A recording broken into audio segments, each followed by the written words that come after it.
Fala pessoal, boa noite, tudo bem? Aliás, falo boa noite porque eu tô gravando esse vídeo à noite, né? Então vamos lá, né? Então, bom dia, boa tarde ou boa noite para vocês, galera do segundo ano do SEDUP. Estou gravando esse vídeo para a gente praticamente finalizar os nossos conceitos sobre população brasileira. Hoje eu vou entrar num assunto que se chama multiculturalismo no Brasil, né? A gente já trabalhou um pouco isso ano passado, já vimos alguns tipos de cultura e hoje a gente vai aprofundar um pouquinho. Nesse tema, eu vou pedir para que vocês anotem no caderno apenas aquilo que vocês julgarem necessário. Aqueles conceitos que vocês achem que é interessante que eu estou falando, não vai ter nenhum conceito escrito nos slides, eu vou apenas falar para vocês. E no final do vídeo eu vou explicar o trabalho que a gente vai fazer sobre a população brasileira, ok? Vou compartilhar a tela aqui e aí vai ficar melhor para a gente entender. Vamos lá?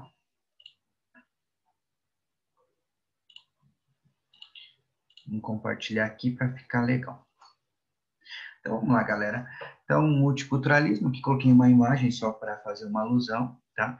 E aqui a primeira pergunta que eu faço é se o Brasil é um país multicultural ou não. Obviamente, quando a gente fala em país multicultural, é uma mistura de inúmeras culturas, inúmeros povos, etnias, entre outros. E o Brasil, sim, é uma mistura, é um Brasil multicultural. Logicamente, quando a gente fala em multicultural, ela adentra a vários outros assuntos. Por que que o Brasil é um país multicultural? Como que se tornou uma nação multicultural? E aí é por diversos assuntos que eu vou tratar com vocês ao longo dessa pequena aula, certo?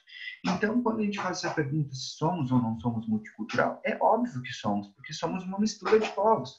Somos descendentes de africanos, portugueses, espanhóis, italianos, alemães, é, sírios, japoneses, entre outras etnias. Então, o Brasil é, sim, multicultural, certo? Outra pergunta que eu quis deixar aqui para vocês é se nós aceitamos ou não imigrantes. O Brasil, historicamente, ele tem uma boa relação com inúmeros países.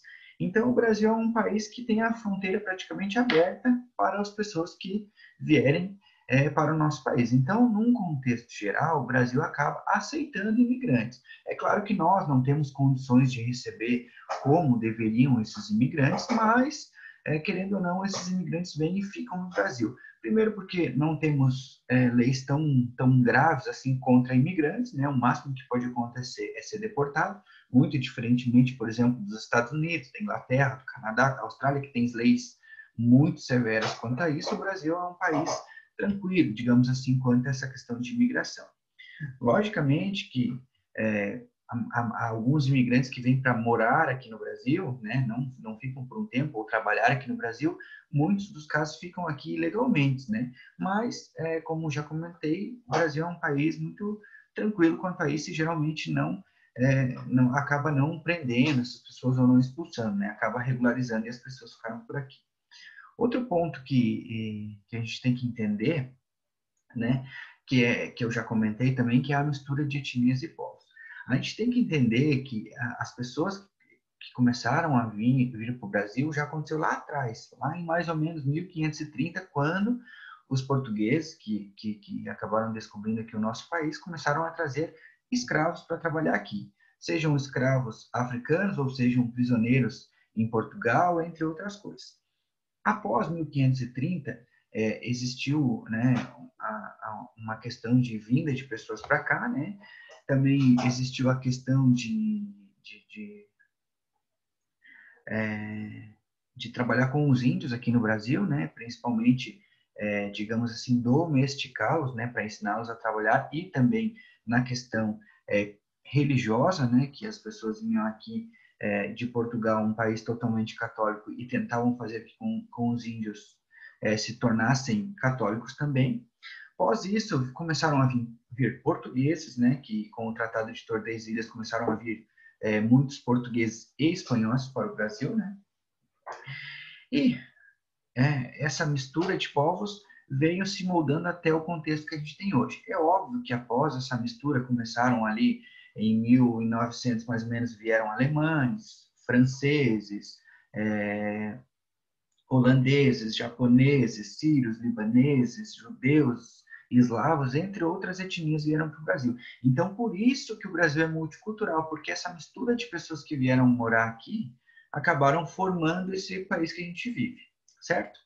Outro ponto que eu quero comentar com vocês é que a gente no Brasil, a gente mora num país que é continental. Por que continental? Pelo seu tamanho, pelo seu território que é muito grande. O território brasileiro é muito grande e com isso existe uma diferença muito grande entre os povos. Por exemplo, o povo do norte do país e do nordeste são totalmente diferentes da cultura aqui do sul do Brasil. Não estou falando que a nossa cultura é melhor ou pior que a deles. Não. Estou falando que os modos de viver, os modos de cultura entre um povo do norte, do nordeste, centro-oeste, sudeste e sul são diferentes. Nós aqui temos um tipo de cultura, nós temos um tipo de forma de viver. Lá em São Paulo eles têm outro tipo, lá na Bahia eles têm outro tipo, lá em Manaus, no norte do Brasil, eles têm outro tipo. Então, o Brasil é tão grande que são vários países dentro de um só, dentro de um mesmo país, certo? Então, quando a gente fala em regiões e suas singularidades, é isso. O Brasil é um país imenso, cada região tem um tipo de cultura e essa cultura acaba se misturando com o resto do país, principalmente quando eles vêm visitar a gente aqui ou quando nós nos deslocamos daqui e vamos conhecer outras regiões do Brasil, certo? Outro ponto que eu quero comentar para vocês, eu já até iniciei, que foram os períodos migratórios, tá? Existiu num período, primeiro, a imigração forçada, né, que é a vinda dos escravos. Após 1900, as pessoas acabaram vendo o Brasil como uma oportunidade, né? Então, alemães, italianos acabaram vindo para o Brasil em busca de novas oportunidades. Outro período interessante que a gente pode entender foi na questão da Segunda Guerra Mundial. Muitas pessoas acabaram fugindo para o Brasil. Por quê? O Brasil era um país praticamente neutro na guerra e que aceitava pessoas de fora, né, imigrantes. Né? Então, alemães, italianos, franceses, até russos, né, na época soviéticos, acabaram vindo para o Brasil. Outro país também que tivemos muitos imigrantes foi o Japão também, né, que acabaram vindo para o Brasil fugindo da guerra. Então, esses períodos, eles se equivalem, 1530, período de escravidão, 1900, o Brasil estava começando a ascender como uma nação grande e com potencial para crescimento, e o período pós Segunda Guerra Mundial, né? Ou durante a Segunda Guerra Mundial, né? E já no período atual, a gente nota que os períodos de imigração acontecem no contexto atual pelo motivo de que alguns países estão passando por crises, né? Por exemplo, a Venezuela está vivendo uma crise política enorme, né? A população passando por dificuldades. O que as pessoas acabam fazendo? Vindo para o Brasil. Como a nossa fronteira é aberta para os venezuelanos, eles acabam passando. Mas um adendo, os venezuelanos precisariam de visto para entrar no Brasil. Eles não podem ficar aqui no Brasil morando sem o visto brasileiro, né? A gente tem que dar um ok, né? O governo brasileiro tem que dar um ok. Mas como a fronteira, como já disse, do Brasil, ela é muito aberta, muito, né? Não tem os cuidados que deveria, essas pessoas acabam entrando no Brasil, né? Outro ponto também de imigração são os haitianos, né? Com o terremoto que aconteceu em 2010, muitas pessoas do Haiti acabaram vindo para o Brasil e estão morando aí até agora, né? Outro ponto também de períodos migratórios é a questão dos sírios, né? Tem muitos sírios, inclusive, aqui em Lages, né? Morando ali na Mesquita, e que, como a Síria vive hoje uma guerra civil, essas pessoas acabam fugindo para inúmeros países, sejam ele a Turquia, na Europa e na Ásia, né? Ou seja, países da América do Sul, como o Brasil, Argentina, entre outros países que aceitam imigrantes, né? E aqui o último tópico é motivos de recebermos imigrantes. Isso é por ser um país multicultural e de fácil acesso. O Brasil é um país que recebe tranquilamente imigrantes. Aí vem a questão se deveria ou não deveria aceitar. Aí vai uma questão muito de opinião. Eu já penso que o Brasil é um país muito aberto e isso é uma questão que prejudica a nossa nação, né? Porque a gente já tem inúmeros problemas sociais e aí vem mais povos de outros lugares e acabam tendo problemas sociais aqui no Brasil junto com a gente, né? Porque a gente dificilmente consegue resolver os nossos problemas e acaba tendo problemas de pessoas que vêm de fora. É óbvio que a migração é um direito universal, né? Só que eu acho que isso tem que ser melhor regulamentado pelo nosso governo. Quem aceitar, como aceitar, que tipo de padrões devem ser feitos para as pessoas virem, que tipo de política pública tem que acontecer com essas pessoas que vêm de fora, para que essas pessoas não venham para cá para passar dificuldade, ficar pedindo dinheiro na rua, morando na rua, entre outras coisas. Né? Eu acho que a política pública em relação aos imigrantes a gente poderia dar um pouquinho de atenção. Beleza? Agora eu vou tratar um assunto um pouco mais amplo, né, que é a questão de vistos, né? Que é uma questão que as pessoas me perguntam bastante nas aulas como funciona, eu vou tentar explicar um pouquinho para vocês. O Brasil, ele tenta tratar essa questão de visto em questão de harmonia com os outros países. Por exemplo, se o país tira o visto para que um brasileiro entre nesse país, o Brasil tira também, na teoria, claro. Porém, nem todos os países aceitam que os brasileiros vão para esse país sem visto, seja de trabalho, seja de turismo ou algum outro tipo de visto, ou de intercâmbio, entre outros.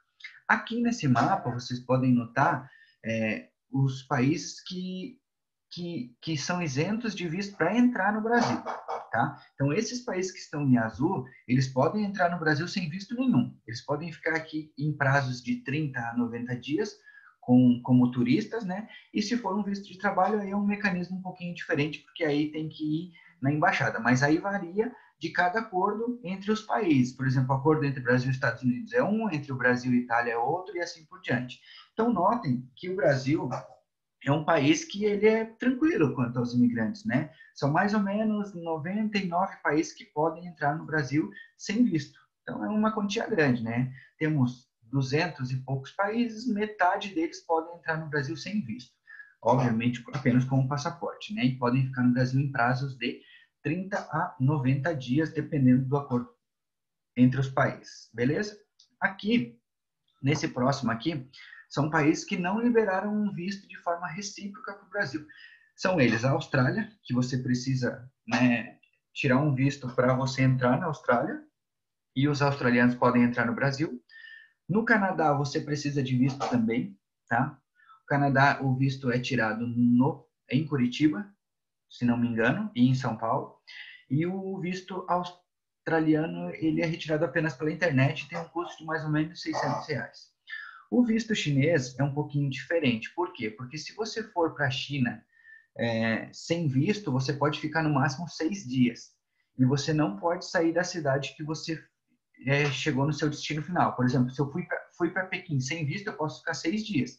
Porém, né, você não pode sair da cidade. Então, e se os guardas te pegarem, você vai pagar uma pena e muito provavelmente vai ser preso. E o visto chinês, ele tem que ser tirado no consulado chinês aqui no Brasil, certo? Ele é um pouquinho complexo de se tirar, tá? Mas se tiver tudo ok, é liberado tranquilamente, mas ele é um pouquinho complexo de fazer. Já nos Estados Unidos, você precisa preencher uma série de coisas para você conseguir o visto americano. É difícil de tirar o visto americano? Não considero difícil, mas ele é muito cheio de coisas para fazer, por exemplo. Primeiro você tem que preencher um formulário de algumas páginas, né? Depois você tem que pagar uma taxa de US$ 160, né? Depois você tem que agendar uma entrevista em algumas das cidades brasileiras, que no momento são 5, que tem um consulado americano, que é Porto Alegre, São Paulo, Rio de Janeiro, Belo Horizonte e Recife. Você tem que ir lá nessas cidades, ir na embaixada americana e participar de uma entrevista. E essa entrevista é demorada. Eu já tirei o visto americano e ela é demorada. Você tem que passar primeiro por uma fila que você vai conversar com uma pessoa, depois essa pessoa te autoriza você ir para um outro espaço, e nesse outro espaço você faz a entrevista com um americano. E ele te faz diversas perguntas. Ele é um pouco complexo, mas é tranquilo. Após isso, se você for aprovado, eles ficam com o teu passaporte e te mandam pelo correio com o visto americano. E outro país que precisa de visto e que não liberou de forma recíproca a visita dos brasileiros é o Japão, né? E o consulado japonês é em Curitiba também. É mais ou menos da forma dos Estados Unidos, né? Você vai ter que ir até Curitiba para participar de uma certa entrevista, se não me falha a memória. Beleza? Aqui nesse mapa aqui, é o que eu estava comentando ali, que são os países que os brasileiros podem ir visitar como turistas sem precisar de visto. Notem que os Estados Unidos, Canadá, Austrália, Japão e China, que são países que podem entrar no Brasil sem visto, não liberam a nossa entrada sem visto. Então, podem notar que a Europa, quase que na sua maioria, a gente pode entrar sem visto, né? Desde os países mais conhecidos, como Inglaterra, França, Itália, né? até alguns países que não são tão conhecidos por nós, né? Como a Groenlândia, como a Dinamarca, como a Suécia, a Suíça, entre outros, né? Outro contexto aqui também que a gente tem que lembrar que na América Latina a gente pode entrar em praticamente todos os países, são alguns poucos países que não podemos entrar, entre eles Cuba, né? E na América do Norte a gente não pode entrar sem visto nos Estados Unidos e no Canadá, ok? Então é mais para conhecimento de vocês isso, beleza? Então aqui terminou os slides, queria bater só esse papo com vocês aqui. Deixa eu só interromper aqui o compartilhamento. Beleza, pessoal? Ficou entendido? Essa aula de hoje era uma aula curta, apenas para que vocês entendam como é a questão multicultural do Brasil e como é que é essa relação brasileira com o exterior. E agora eu vou tentar explicar para vocês o nosso próximo trabalho que a gente vai fazer. Eu sei que a gente está no meio de uma prova e muitos já terminaram essa avaliação e eu tentei fazer uma avaliação um pouco mais complexa para vocês, para que vocês também comecem a se preparar para os vestibulares e Enem. Já avisei quando lancei a prova que não adiantava vocês ficarem pesquisando na internet as perguntas, porque fui eu que formulei, então nem adiantava vocês perderem esse tempo com isso. Espero que vocês estejam indo bem nas provas e se tiverem dúvidas, obviamente, pode me perguntar.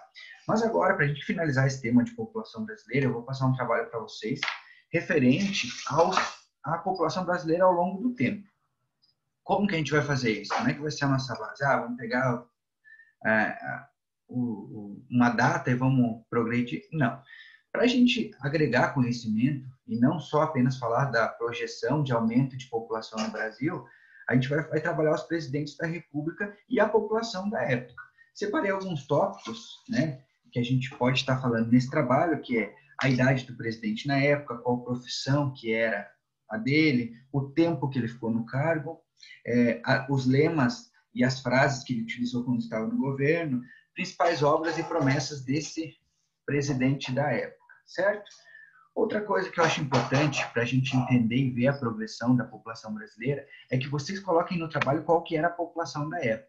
Se por acaso na pesquisa de vocês não conseguirem achar, me perguntem que eu tenho qual que era a população na época de cada presidente.